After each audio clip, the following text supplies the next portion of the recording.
ಭೀಕರ ರಣಭೀಕರ ಬೇಸಿಗೆ ಬಿಸಿಲಿಗೆ ಜಲಮೂಲಗಳು ಬತ್ತಿ ಹೋಗ್ತಾ ಇವೆ. ಹನಿ ಹನಿ ನೀರಿಗೂ ಕೂಡ ಹಾಹಾಕಾರ ಶುರುವಾಗಿದೆ. ಕುಡಿಯೋ ನೀರಿಗಾಗಿ ಜನ ಗೋಳಾಡ್ತಾ ಇದ್ದಾರೆ. ನೀರಿನ ಅಭಾವ ಬರೀ ಸಾಮಾನ್ಯ ಜನರಿಗೆ ಮಾತ್ರ ತಟ್ಟಿಲ್ಲ, ವಿದ್ಯಾರ್ಥಿಗಳಿಗೂ ಕೂಡ ತಟ್ಟಿದೆ. ಆ ಕುರಿತ ಒಂದು ವರದಿ ಇಲ್ಲಿದೆ.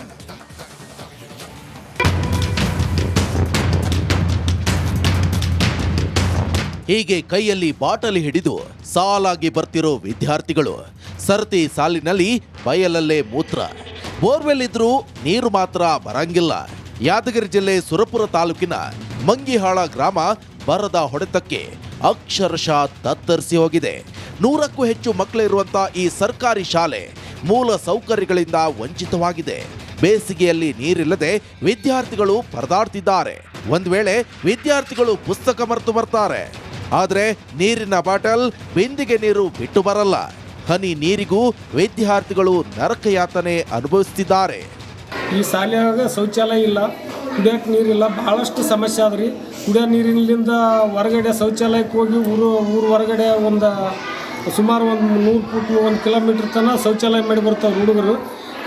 ಕುಡಿಯೋಕೆ ನೀರಂತೂ ಮನೆಯಿಂದ ಎಲ್ಲೆಲ್ಲೇ ಹೋಗಿ ನೀರು ತರ್ತಾವ್ರಿ. ನೀರು ತಂದ್ರೆ ಅವು ಕೊಡದ ಗಂಟಲೆ ನೀರು ತರ್ತಾವ್ರಿ.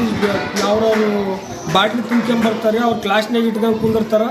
ಅವ್ರು ನೋಡಿ ನಮಗೆ ಸಿಎಸಿ ನಾವು ಎಲ್ಲ ಕಡೆ ಮನೆಗೆ ಕೊಟ್ಟಿನಿ ರೀ. ಮನೆಗೆ ಕೊಟ್ಟರೆ ಆದ್ರೂ ಅವರು ಗೌರ್ಮೆಂಟು ಎತ್ತೆಸ್ಕೊಂಡು ಅವ್ರ ಗಮನಕ್ಕೆ ತಂದ್ರೆ ಅವ್ರು ಯಾವತ್ತೂ ಕೆಲಸ ಮಾಡಿಲ್ಲ. ಮಾಡ್ತೀವಿ ಅಂತ ಹೇಳಿದರು. ಇನ್ನು ಈ ಮಂಗಿಹಾಳ ಸರ್ಕಾರಿ ಶಾಲೆಯಲ್ಲಿ ಇದೊಂದೇ ಸಮಸ್ಯೆ ಅಲ್ಲ, ಕೇಳಿದ್ರೆ ಕಿವಿಗಳೇ ನಿಮಿರಿ ಬಿಡುತ್ತವೆ. ಶಾಲೆಯಲ್ಲಿ ಒಂದೇ ಒಂದು ಶೌಚಾಲಯವಿಲ್ಲ. ಹೀಗಾಗಿ ಶಾಲೆಯ ಶಿಕ್ಷಕರು ಹಾಗೂ ವಿದ್ಯಾರ್ಥಿಗಳು 100 ಮೀಟರ್ ದೂರ ಕ್ರಮಿಸಿ ಮೂತ್ರ ಮಾಡುವ ಸ್ಥಿತಿ ನಿರ್ಮಾಣವಾಗಿದೆ. ಕೂಡಲೇ ಸರ್ಕಾರಿ ಶಾಲೆ ಸಮಸ್ಯೆಯನ್ನ ಬಗೆಹರಿಸಬೇಕು. ಇಲ್ಲದಿದ್ರೆ ಸುರಪುರ ಬೈ ಎಲೆಕ್ಷನ್ ಹಾಗೂ ಲೋಕಸಭೆ ಚುನಾವಣೆ ಬಹಿಷ್ಕರಿಸುವುದಾಗಿ ಎಚ್ಚರಿಕೆ ನೀಡಿದ್ದಾರೆ ಗ್ರಾಮಸ್ಥರು.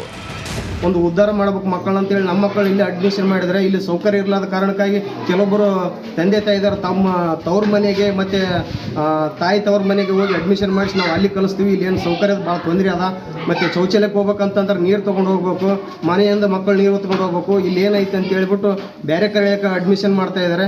ಅದ ಕಾರಣಕ್ಕಾಗಿ ನಾವು ಮುಂದೆ ಬರುವಂಥ ಲೋಕಸಭೆ ಆಗಿರ್ಬೋದು, ಉಪಚುನಾವಣೆ ಆಗಿರ್ಬೋದು ಬಹಿಷ್ಕಾರ ಹಾಕಕ್ಕೆ ನಿರ್ಧಾರವಾಗಿದ್ದೇವೆ. ಹಿಂದುಳಿದ ಜಿಲ್ಲೆ ವಿದ್ಯಾರ್ಥಿಗಳ ಅಭಿವೃದ್ಧಿಗೆ ಸಾಕಷ್ಟು ಅನುದಾನ ಬಂದರೂ ನೋ ಯೂಸ್.